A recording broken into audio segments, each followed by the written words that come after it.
今天是之前答应大家的美男子的冰箱贴大赏，里面有一些是直接就能买到的，有一部分是出去旅行带回来的伴手礼。如果大家有到这些地方的话，可以留意看看有没有那一款。OK， 我们先从直接就可以买到的开始说。第一个猫胡子收集器冰箱贴，皮皮鲁的胡子老是掉下来，每次捡到我都觉得好可爱，就想要找个地方给它收集起来。偶然有一天看到卖这个的，完美符合我的需求。平时就贴在冰箱上，捡到就直接插进去，里面现在已经有这么多了。然后是这个瓷器冰箱贴，是故宫的文创做的，它是中国的5大陶瓷器，一共有5只：官窑、定窑、哥窑、钧窑，还有一个汝窑。它们除了是冰箱贴以外，每一个都是真的可以拿来用的瓷器，所以你可以在里面插点小花什么的。然后是我买了一套中国国家博物馆出的彩陶冰箱贴，我觉得这个套盒看起来很好看，所以我就没有拆开，准备给你们一起看，非常的好看。这4个都是来自于新石器时代，一个船形的彩陶壶，一个白陶龟，一个涡纹4系彩陶罐跟人面鱼纹彩陶盆，是去完整还原文物的，而且做工很精致，比刚刚故宫那一套要精致许多。我自己是自用，但是我觉得也可以送给喜欢历史的朋友。然后是 Nico and 买的一个很丑萌的，它应该是某种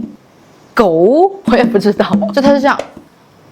每一个来我们家看到冰箱的人都会留意到它，是很可爱吧？然后这个是我们小区上手工课的时候我自己做的热缩片冰箱贴，我做了一个番茄，把美男子手巧打在公屏上。OK， 接下来就是我去各个地方买到的冰箱贴了。我先从国内的开始说，这个是南京德基美术馆买的冰箱贴，它其实是现在正在展览的很大的大型雕塑做的微缩冰箱贴。这个雕塑本身是比我人还高的，它是有一种压扁的感觉。我当时看那个展的时候，我觉得它很震撼，所以出来的时候就买了这个微缩的版本。然后是我在贵州凯里买的苗族的头饰冰箱贴，这样子的，很多地方都有卖。我是在那个老秀市场看到有人卖的，而且风吹过来它会叮叮响，我觉得还是挺精美的，就是它比较软，买回来的时候可能要小心一点。然后是在大理买的甲马冰箱贴，我这个是什么？财神来财来财。然后这个陶瓷带着一只眼睛的是景德镇一个手作者做的，我觉得它很像国王排名里面的那个影子卡克，很可爱，但是又很有艺术感，还蛮喜欢的。然后这个也是云南的菌子冰箱贴，在云南很多地方都能够买到，它是用真的菌子把它晒干了之后在上面刷漆这么去做的，有一种吃过菌子的那种颠感。接下来就是国外的，在泰国清迈的艺术村买了这个木头做的鲸鱼冰箱贴，它很大，而且你能看得出来它是一个旧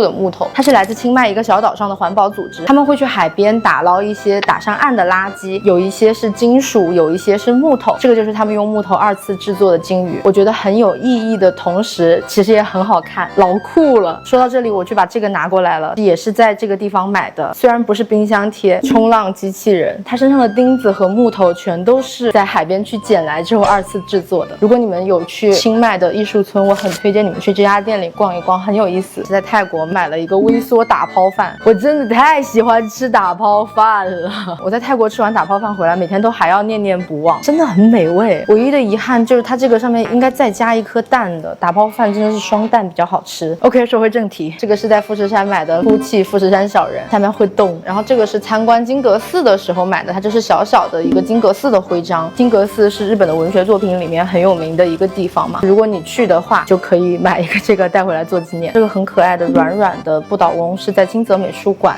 买的，它是跟某一个艺术家的联名，这个是上次视频里说到的松本美术馆跟草间弥生联名的冰箱贴，一幅微缩的波点画。这个是热海的金目鲷鱼，因为那边的鲷鱼眼睛是金色的，所以就非常的有代表性。重庆家里的冰箱贴差不多就是这样，我还有一半在南京，下次回南京的时候再给你们拍好了。好了，今天的视频就到这里，而且我明天就拍，一定会在这个月给你们更的，不要着急。好，这是美男子，明天要做个美女哦，拜拜。